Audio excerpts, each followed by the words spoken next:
Bonjour, bienvenue sur Florilège de lecture. Je suis Marinella, je me propose aujourd'hui de vous parler de mes lectures de l'été. Alors, comment nous allons procéder? Par ordre chronologique. Je vais vous parler des livres que j'ai lus, du plus ancien au plus récent, et je vous donnerai mon sentiment. J'espère que ça vous plaira, que vous êtes bien installés. On est parti? Alors, tout d'abord, j'ai lu Un air d'éternité de Clarisse Sabart. C'était au mois de juin et c'était lors du book club de Marisa et d'Isadora. J'ai vu passer une vidéo qu'elles avaient faite sur le fait que justement au mois de juin elles souhaitaient lire ce livre. Et la couverture étant chouette, je me suis dit ouais, pourquoi pas. Donc je suis passée à la Fnac, je l'ai acheté. On peut dire que c'était un peu sur un coup de tête, mais j'ai pas été déçue. Franchement, oh, mais quelle claque! Au début, pourtant, le speech de départ, je n'étais pas trop emballée. Non, mais sérieusement. Je vous fais un récap de la 4e de couve et je vous explique ce qui potentiellement me posait problème. Lisa mène une existence tranquille à Châtillon, dans un petit village du Berry. L'amour de son fils de 10 ans, Tim, qu'elle élève seule, la comble de bonheur.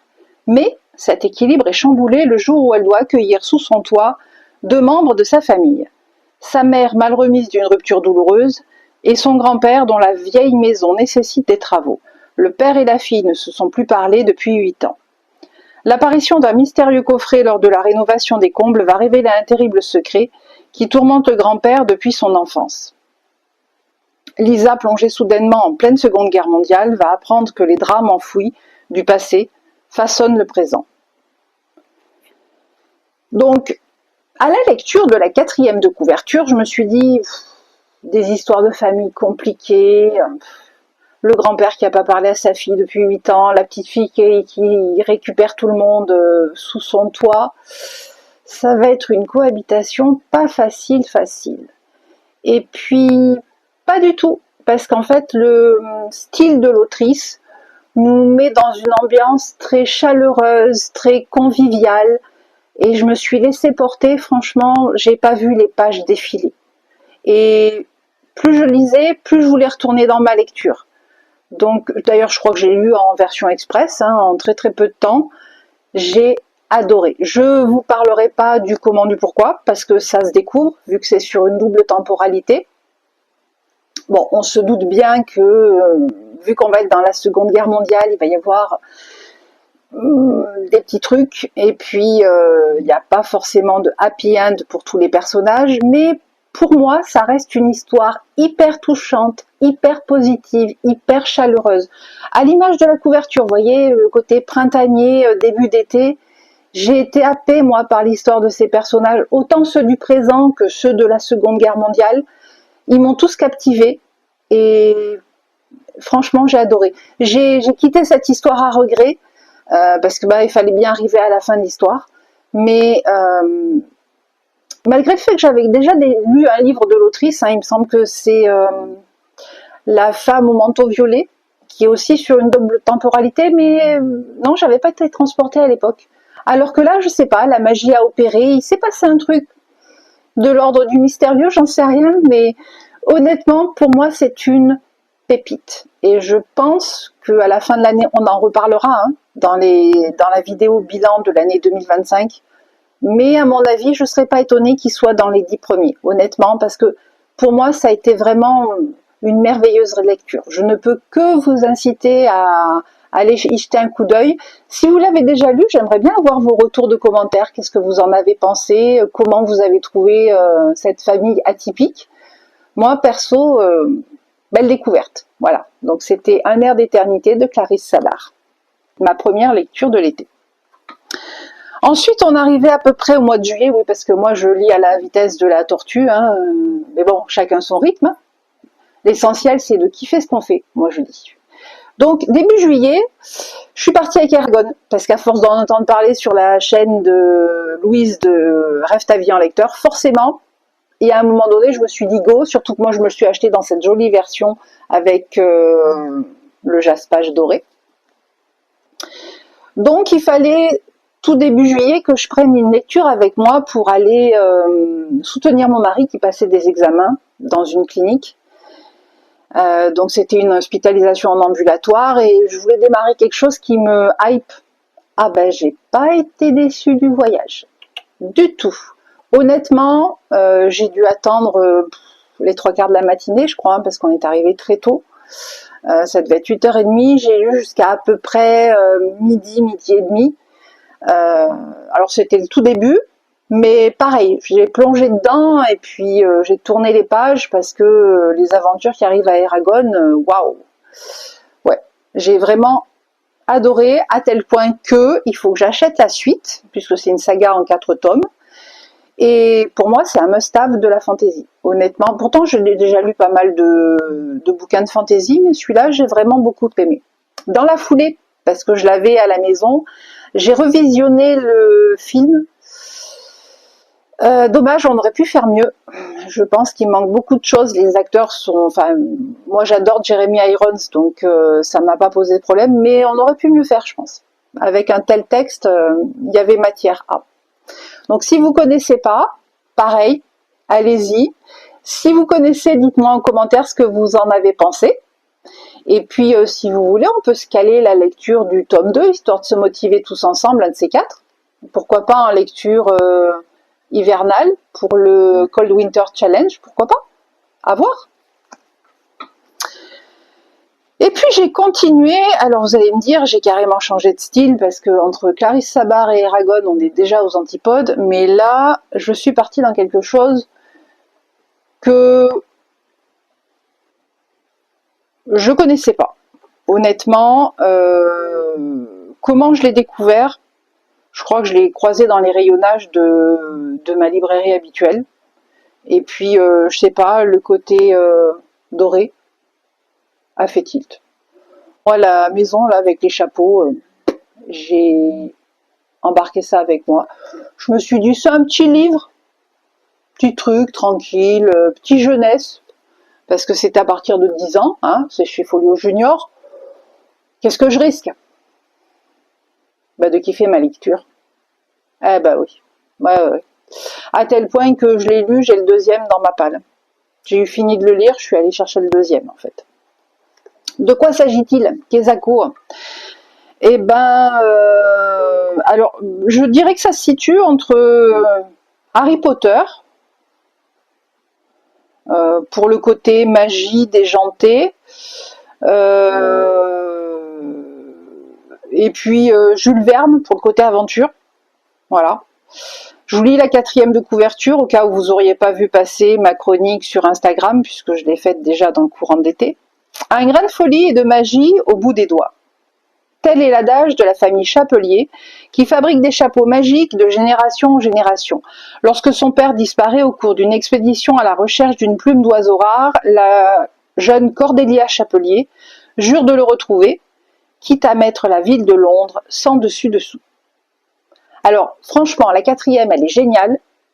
C'est rare que je dise ça, surtout venant de ma part, mais bon.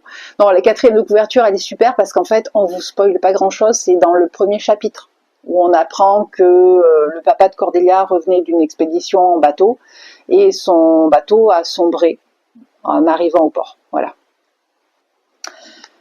Donc, on vous raconte pas toute l'intrigue et je ne le ferai pas non plus.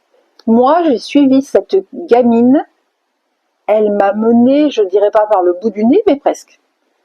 Au début, je me suis dit, ouais, bon, elle va retrouver son papa, ok. Et puis, je me suis laissée avoir, parce qu'en fait, elle est pleine de ressources, elle est pétillante, et il lui arrive plein de trucs. Voilà.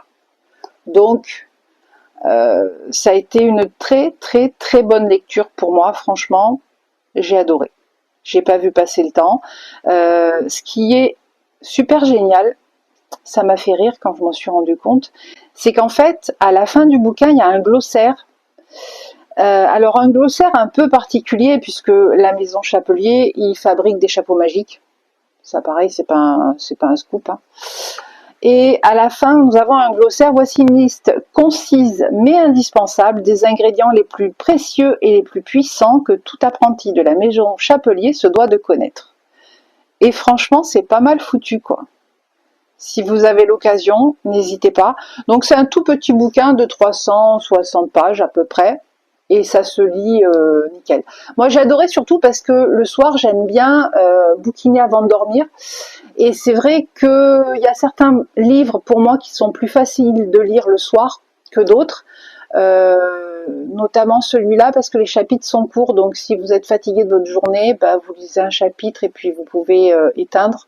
C'est pas comme les livres à rallonge. Alors l'exemple frappant que j'ai en tête, c'est Balzac. J'adore Balzac, hein, soit dit en passant, là n'est pas la question.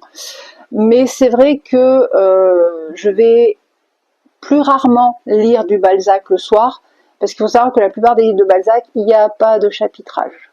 Voilà, vous arrêtez au paragraphe, ou si d'avoir une unité, c'est un peu plus compliqué. Là, pour le soir, si vous voulez lire un peu, mais pas trop, c'est pas mal. C'est du jeunesse, mais franchement, il y a des jolies pépites dans les romans jeunesse. J'en ai fait la découverte cette année, et je compte bien continuer dans cette voie-là, puisque j'ai dans ma palle les Whisper Weeks, que j'aimerais bien lire dans l'hiver, justement, et découvrir. Donc, jolie découverte. Si vous connaissez pas, allez-y. Si vous connaissez, hein, pareil, j'attends vos avis en commentaire, je serais curieuse de savoir ce que vous en pensez. Alors, le suivant, vous allez dire, encore, ben ouais, ben oui, je l'ai lu dans l'été. Écho de Marianne LTR, aux éditions Iméris. Que vous dire de ce livre que vous ne sachiez déjà? Que ça a été pour moi un coup de cœur, donc vous ne serez pas surpris de savoir qu'il est dans mon bilan de l'année. Franchement, j'ai adoré. Cette petite mécanicienne m'a embarquée, m'a prise par la main. J'ai été époustouflée. Alors, c'est pas de la SF comme on pourrait s'y attendre, style Star Wars, ou pas du tout. C'est plutôt de la SF, moi je dirais, entre... c'est un mix un peu spécial entre de la SF et de... Il y a un peu un côté fantasy parce qu'il y a un côté magie avec les pierres. Enfin, je vous en dis pas plus, mais ouais, c'est fun. Moi, j'ai bien kiffé. Puis j'adorais parce qu'on passe de chapitre en chapitre, on alterne d'un personnage à l'autre et c'est top. Mais ouais, j'ai été bluffée par l'histoire, j'ai été embarquée, bien malgré moi, par cette petite mécanicienne, et j'avoue que j'attends avec grande impatience la suite, le tome 2 qui sort le 16 octobre. Autant vous dire que le 16 octobre, je pense que je ferai un petit tour à ma Fnac. Voilà, donc si vous ne connaissez pas, allez-y, surtout qu'il est en compétition sur Livre Addict dans la catégorie Young Adult pour avoir un trophée. Et je trouve que c'est largement mérité. Donc, si vous l'avez lu, n'hésitez pas à aller sur Livre Addict, à donner votre avis, votre notation, pour que au mois de janvier, quand les votes vont débuter, voilà. Mais ouais, chouette lecture. Franchement, c'est la plus belle découverte de cette année pour moi. Je vous en dis pas grand-chose, hein, mais il faut se plonger dedans, il faut suivre Echo, il faut voir ce qui lui arrive, dans quel monde on se trouve, comment ça se passe, où elle va, et toutes ces péripéties. Voilà. Donc, ensuite, la lecture suivante. Alors, vous allez voir, moi, je passe d'un registre à un autre, parce qu'en fait, ce qui se passe, c'est que quand je suis dans ma lecture, je suis à fond dans ma lecture. Et puis, des fois, je me dis, ah tiens, après, je pourrais lire ça. Sauf qu'il me reste 50 pages et qu'aussi bien au bout des 50 pages, j'ai totalement changé d'avis, soit parce que j'ai vu passer une information quelque part, soit parce que je suis passée devant ma bibliothèque et que la couverture d'un bouquin m'a happée. Donc, après de la SF, je suis passée dans de la fantasy. Ouais. Vous m'avez bien entendu, dans de la fantasy, et j'ai lu ça, Kéléana. Kéléana, la prisonnière de Sarah J. Maas. Alors pareil, hein, c'est toujours un jeunesse, puisque lui c'est à partir de 15 ans. J'avais lu la 4e de coup, je me suis dit ouais bon, elle est prisonnière, peu chère, il va falloir qu'on lui offre un marché. Autant dire qu'elle n'a pas trop le choix d'accepter, puisque de toute façon, c'est soit elle reste prisonnière, dans des conditions assez affreuses, soit elle essaye de s'en sortir par le marché qu'on lui propose. Bon, ben en gros, elle n'a pas le choix, hein. Elle y va, parce que personne rêve de rester prisonnier. Donc ok, voilà, le premier speech de départ, j'ai dit bon. Et puis en fait, et ben ça fait son petit bonhomme de chemin, parce que mine de rien, elle va arriver là où doit se tenir la compétition pour qu'elle devienne assassineuse du roi, avec différentes épreuves. Donc c'est vrai que le côté épreuve, c'est assez sympathique. Je rejoins Louise sur ce propos-là. Moi, le côté épreuve, c'est vrai que dans les romans de fantasy, je commence à bien apprécier. Ça devient un peu mon kiff. Et puis, il n'y a pas que ça, en fait. Alors, je vous en dis pas plus, parce que c'est pas dès le début du bouquin que vous allez le découvrir, mais il se passe d'autres choses en plus des épreuves pour qu'elle devienne assassineuse. Et tout ça dans à peu près 500 pages, je crois, de mémoire. Ouais, 502 pages. Mais ça se lit plutôt pas mal. Honnêtement, je crois qu'il y a une soixantaine de chapitres. 54-55, ouais, quelque chose comme ça. Mais ça se lit bien, pareil, c'est des chapitres courts, donc le soir, il n'y a pas de souci. Pourquoi je dis le soir? Parce que moi, essentiellement, en semaine, je vais lire le soir avant de dormir. C'est mon côté somnifère, mais sans effet secondaire, s'il vous plaît. Et oui, la lecture a un côté soporifique, mais c'est normal, c'est naturel, et c'est quelque part ce que je recherche, moi, le soir. Donc voilà. Quoi dire d'autre? Si ce n'est allez-y, foncez, lisez-le, parce que moi j'ai bien aimé, hein, j'ai encore les 2 autres tomes, rappelez-vous, j'ai les 3 premiers volumes. Oui, c'est une saga que je vais continuer parce que j'ai fortement apprécié Keleana avec toute la vivacité de son caractère.